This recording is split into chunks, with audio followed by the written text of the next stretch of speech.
Before we begin, make sure you're subscribed and tell us where you're watching from. Because this story is one that'll stay with you. A boy who thought his father never loved him walks into a garage filled with ghosts, secrets, and something he never expected, and the truth. The funeral had ended 3 days ago, but the silence inside Grandma Rose's house still felt heavier than the coffin they'd lowered into the ground. 12-year-old Tommy Morrison hadn't shed a single tear. He just sat on the front steps, staring at the empty road that once thundered with Harleys. They'd come in packs that day. Black leather, chrome shining under the Californian sun, tough men, tattooed arms folded, helmets tucked under their arms, men who had called his father brother. Even in death, Jake Reaper Morrison commanded attention. Tommy barely remembered him.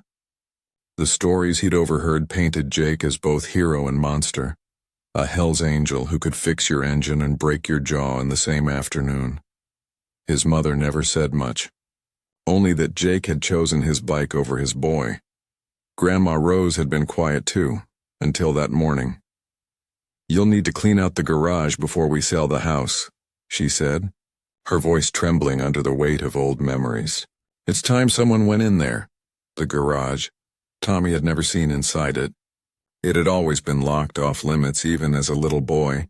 When he'd pressed his ear against the wooden door, all he'd heard were faint metal clinks, murmured curses, and once the low hum of a man crying. He'd never asked again.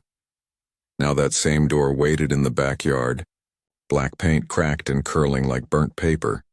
Somewhere behind it lay the truth about the man everyone called Reaper, and the father Tommy never really knew. The brass key felt heavier than it should have.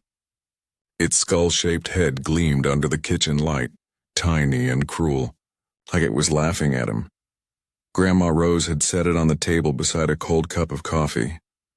"Been on his dresser since the day he moved in," she whispered. "Maybe it's time." Tommy turned it over in his palm. It felt alive, like it carried all the secrets his father never said. Outside, the wind rattled the windows. Somewhere down the street, a motorcycle engine growled before fading into silence. He walked through the house that still smelled like motor oil and cigarette smoke. Every corner told a story. Beer cans stacked like trophies, faded photos of Jake and his crew, a patch that read, "Live free, die loud." But there was one photo different from the rest, a small frame on the mantel. His father, clean-shaven, smiling down at baby Tommy wrapped in a blue blanket. The smile wasn't wild. It was soft, human. He pocketed the key and stepped outside. The garage loomed ahead, its black paint dull, door swollen from years of sun and rain. The padlock stared back at him like an eye. As the key turned, the sound was sharp. Heinel, metal giving up its last secret. The hinges creaked as the door swung open. Dust danced in the thin line of sunlight.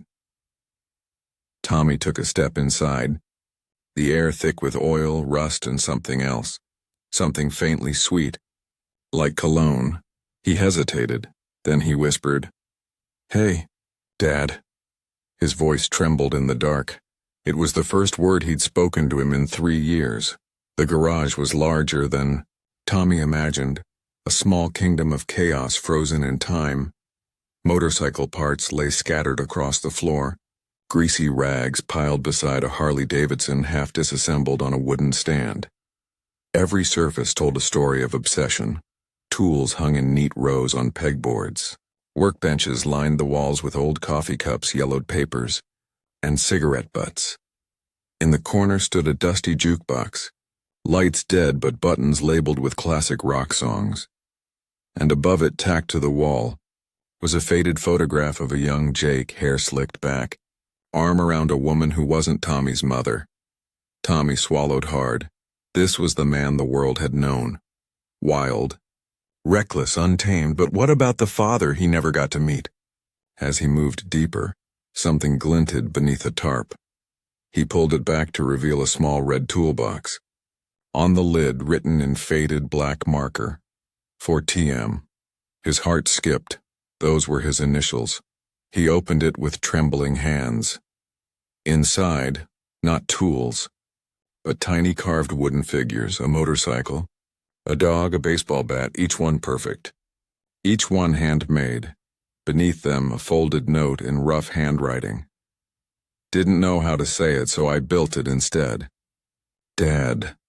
Tommy's breath caught. The world tilted. Maybe his father had tried to love him. Just in a language Tommy had never learned to read. Tommy sat on the cold concrete floor. The carvings lined neatly in front of him. A motorcycle. A dog. A baseball bat. Pieces of a life that might have been. Outside, the wind whispered through the cracks, carrying the faint echo of engines long gone. He could almost imagine his father sitting there, sleeves rolled up, cigarette hanging from his lips, carving quietly while the rest of the world called him Reaper. Grandma Rosa's voice echoed in his mind. Sometimes the dead have more to say than the living ever did. He looked around on the far wall. A corkboard cluttered with photographs. Jake with his crew. Jake fixing bikes. Jake laughing. But tucked in one corner was a smaller photo. Tommy at age 6. Standing in front of a school project about my family. The edges were frayed like it had been handled 100 times. On the back, scribbled words. He looks just like me. Tommy's throat tightened. He'd spent his whole life believing his father didn't care. But here was proof, quiet, undeniable, that he'd watched, maybe even hoped. He scanned the room again and noticed a small cabinet behind the Harley. It was locked, and on top of it, an envelope sealed with wax, his name written in rough ink, the same handwriting as the note in the box. His fingers shook as he picked it up. For the first time, he hesitated, not out of fear but out of grief, because he knew. Once he opened this, the man he'd hated his whole life might not be the villain he needed him to be. The paper was old, edges curled from time and oil. The ink was smudged, but the words cut through like fresh wounds. Tommy, if you're reading this, I didn't make it to say this in person. You've probably heard a lot about me. Some of it's true. Most of it ain't. But what I need you to know is this. I never stopped being your father even when I wasn't around. Tommy's eyes blurred. He wiped them quickly, kept reading. The garage, this place, was my prison and my sanctuary.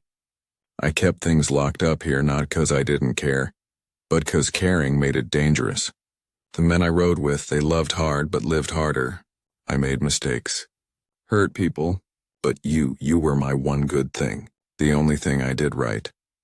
The words grew darker, angrier near the end. If I could have left it all behind, I would have. But some sins chain you down. Maybe one day you'll understand why I stayed away. Maybe you'll even forgive me.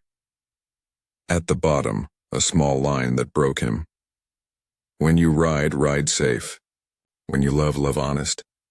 That's how you break the cycle. Tommy pressed the letter to his chest. The garage around him felt smaller now, like it was holding its breath, waiting for him to understand. Then he noticed something, faint letters etched into the back of the cabinet. FBI evidence and private. His heartbeat quickened. Whatever story his father had lived wasn't just about motorcycles anymore. The lock on the cabinet wasn't hard to break. One hard pull and the latch snapped. Inside, thick folders lay stacked in neat order. Some bore government stamps. Others were marked. Confidential. Tommy's breath caught. He slid one open. Inside were photos, transcripts, lists of names he didn't recognize. Then letters signed by federal agents. The words blurred as he read.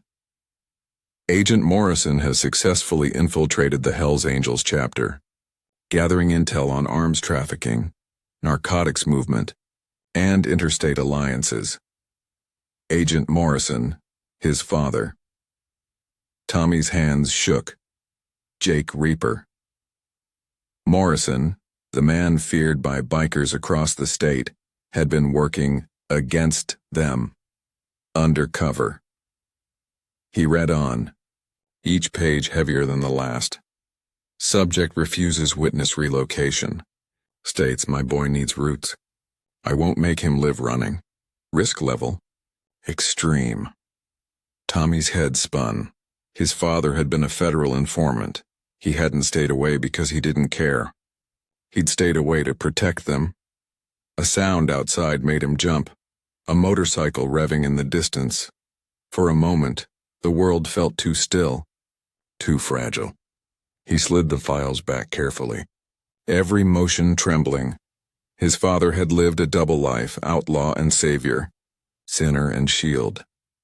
And somehow, all those contradictions led back to him. Tommy sank to the floor, tears he'd held for years finally spilling. The father he'd hated had died protecting the boy who'd thought he didn't matter. Evening crept in through the garage window, the dying light brushing against the dust in soft orange streaks. Tommy sat cross-legged beside the Harley. The letter and carving spread out before him like sacred offerings. A low rumble outside made him look up. 3 motorcycles rolled into the driveway, chrome glinting under the sun. The riders cut their engines, removing helmets, diesel, skull, red. He recognized them from the funeral. They didn't speak. They just stood there, heavy boots crunching gravel, staring into the garage like it was a church. Diesel finally broke the silence. "Did you find it?" Tommy hesitated. "Find what?" "The truth," Skull murmured. "Jake wanted you to." Tommy nodded, eyes wet. "He was working for them, wasn't he?" "For the feds." Diesel exhaled long and slow. "He saved a lot of people. Took the heat so others wouldn't burn. We all owed him." Red placed something on the workbench. A leather patch, old and faded. The Reaper insignia, but stitched differently. Underneath it, words in black thread. Diesel exhaled, long and slow. "He saved a lot of people. Took the heat so others wouldn't burn. We all owed him." Red placed something on the workbench. A leather patch, old and faded. The Reaper insignia, but stitched differently. Underneath it, words in black thread. "Ride for those you love." "Your dad made this before he went," Red said quietly. "Said it was for when his boy was ready to understand." Tommy stared at it, fingers trembling as he touched the rough stitching. It wasn't about rebellion, it was about redemption. The men nodded once, silently, then turned to leave. Engines roared, fading into twilight. Tommy remained in alone but not lonely. For the first time, he felt his father's presence not as a ghost, but as a guardian. That night, Tommy couldn't sleep. The letter replayed in his mind, every word carving itself deeper into his chest. He walked back to the garage barefoot, the moonlight spilling through the windows. The Harley stood there, massive, beautiful, silent. His father's bike, the one everyone said he'd never let anyone touch. Tommy ran a hand along the handlebars. Cold metal, warm memories, a key hung from the ignition, a skull-shaped keychain just like the one to the garage. He climbed onto the seat. For a moment, he could almost feel his father's arms around him, guiding his hands, whispering, "Easy, son. Let her breathe." He turned the key. The engine roared to life, echoing across the quiet street. Neighbors' lights flickered on, but Tommy didn't care. He eased the throttle, the bike rolling forward, wind catching his hair. It wasn't a joyride. It was something else, a goodbye and a promise all at once. As he reached the hill overlooking the town, he stopped and looked back. The garage glowed faintly behind him, a shrine to a complicated love, he whispered. "I get it now, Dad." And for the first time, tears came freely. He rode under the stars, not to escape but to remember, because sometimes the loudest apologies are the ones left in silence. The next morning, sunlight cut through the garage windows, landing on the wall of photographs Tommy hadn't noticed before. He stepped closer. There were dozens. Snapshots of strangers, women, children, old men. Some Polaroids, others printed from ancient film rolls, each labeled in his father's rough handwriting. Clean now. Safe. Reunited. And then one photo stopped him cold. It was of him, no older than 10, sitting on the school bleachers laughing with a friend. He didn't remember anyone taking that picture. On the back, "You're the reason I kept going." He pressed the photo to his chest, whispering into the quiet, "You were there." The realization came slow but certain.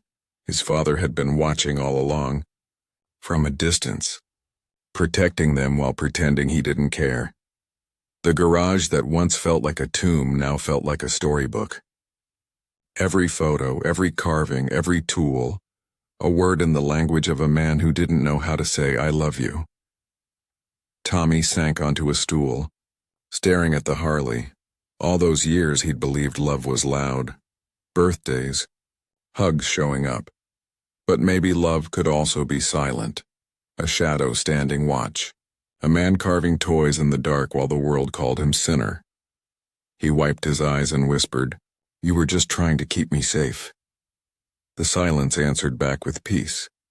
Grandma Rose found him in the garage that afternoon, sitting cross-legged among papers, carvings, and letters spread like holy relics. She didn't ask what he'd found. She could see it in his eyes.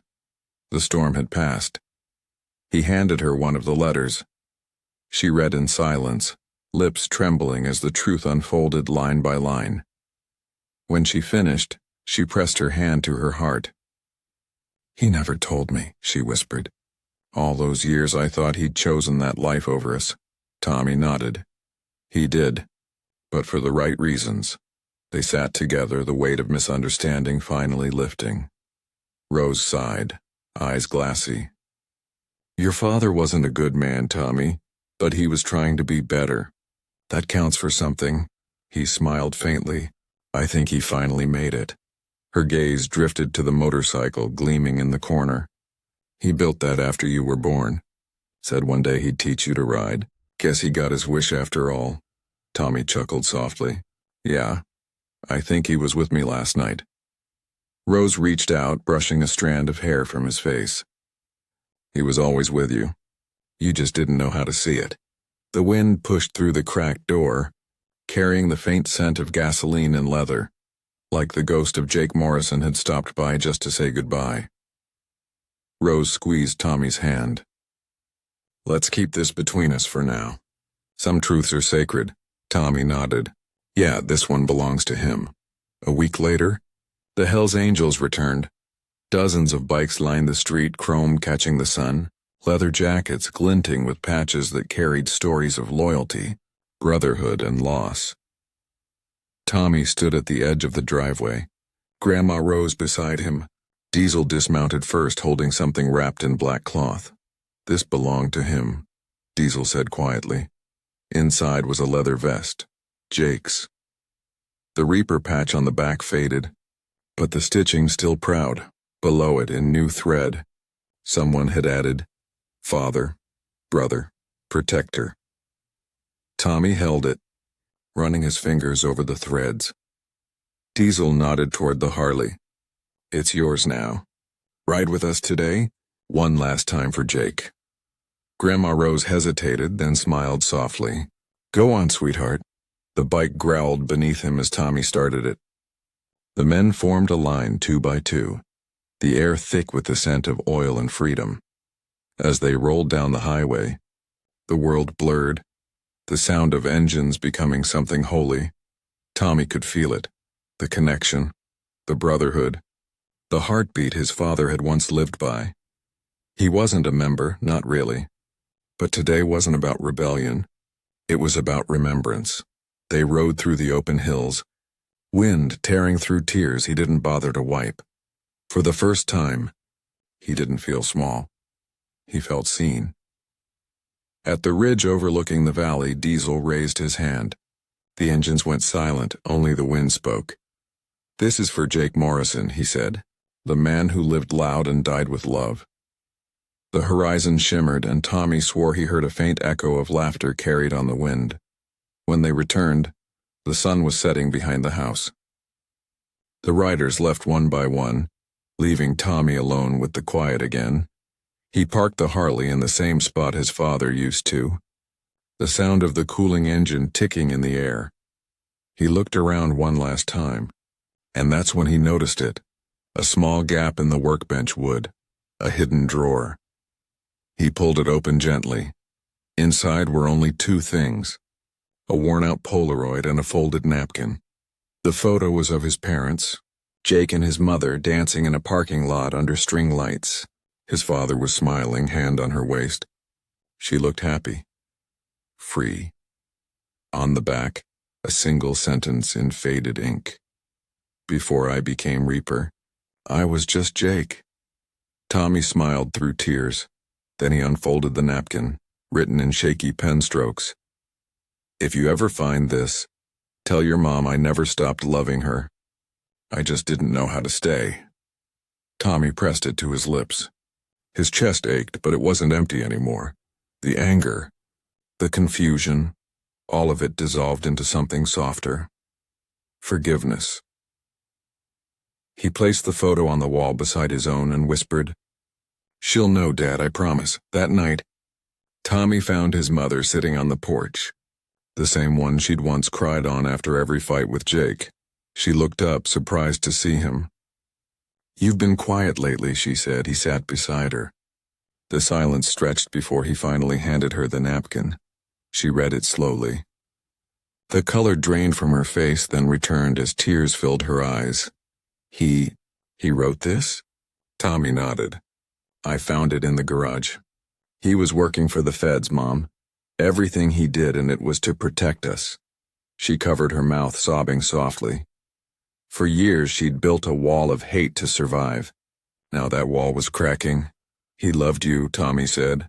"He just couldn't show it the way most dads do." She wiped her tears, staring out into the night. "I always hoped there was more to the story." "There was," Tommy said. "He was the good kind of bad." She laughed through tears. "That sounds like your father." They sat together in the dark, a quiet truce forming between the past and the present. The stars hung above them like promises, far away, but still burning. Weeks later, the house went up for sale. Grandma Rose insisted it was time. "The past belongs to the past," she said gently. But the garage, Tommy couldn't let it go, so they kept it. Just the garage. He cleaned it, fixed the lights, painted the walls. The smell of oil faded, replaced by the scent of pine and polish. On one wall, he framed his father's letter, the carvings, and the Reaper patch. Above them, he painted words in black. Some legacies roar, others whisper. Locals came by often, asking questions about Jake Morrison, the biker who'd gone from outlaw to unsung hero. Tommy didn't tell them everything. Some stories he'd learned belonged to the heart, but he always smiled when they said, "He must have been a hell of a man." "He was," Tommy would reply, "more than anyone ever knew." The garage became more than a space, and it was a bridge between who Jake was and who Tommy was becoming. And sometimes, when the night was quiet and the wind carried the scent of rain, he swore he could still hear the low hum of his father's Harley in the distance. Not haunting, but homecoming. Years later, the road stretched open before him, wide, endless, golden with sunset. Tommy, now 19, wore his father's old leather jacket, patched and faded but strong. The same skull keychain swung from the Harley's ignition. He'd restored the bike himself, rebuilt it piece by piece, learning every bolt, every scar. Now it was his. As he rode through the desert highway, the world blurred into orange streaks. In the reflection of the mirrors, he thought he saw a ghostly figure riding beside him, Jake laughing under his helmet, the wind whipping through his hair. Tommy grinned through tears. "Miss you, old man." The road hummed like memory, and the sky opened wide. He wasn't running anymore, he was continuing. Back home, the garage light would stay on through the night, a quiet beacon in the dark, reminding anyone who passed that love, no matter how messy or late, still finds its way home. If this story touched you, take a moment, subscribe, like, and ring the bell, and tell us in the comments where you're watching from. Because somewhere out there, another son is trying to understand his father's silence, and maybe this story will help him finally hear the love hiding inside it.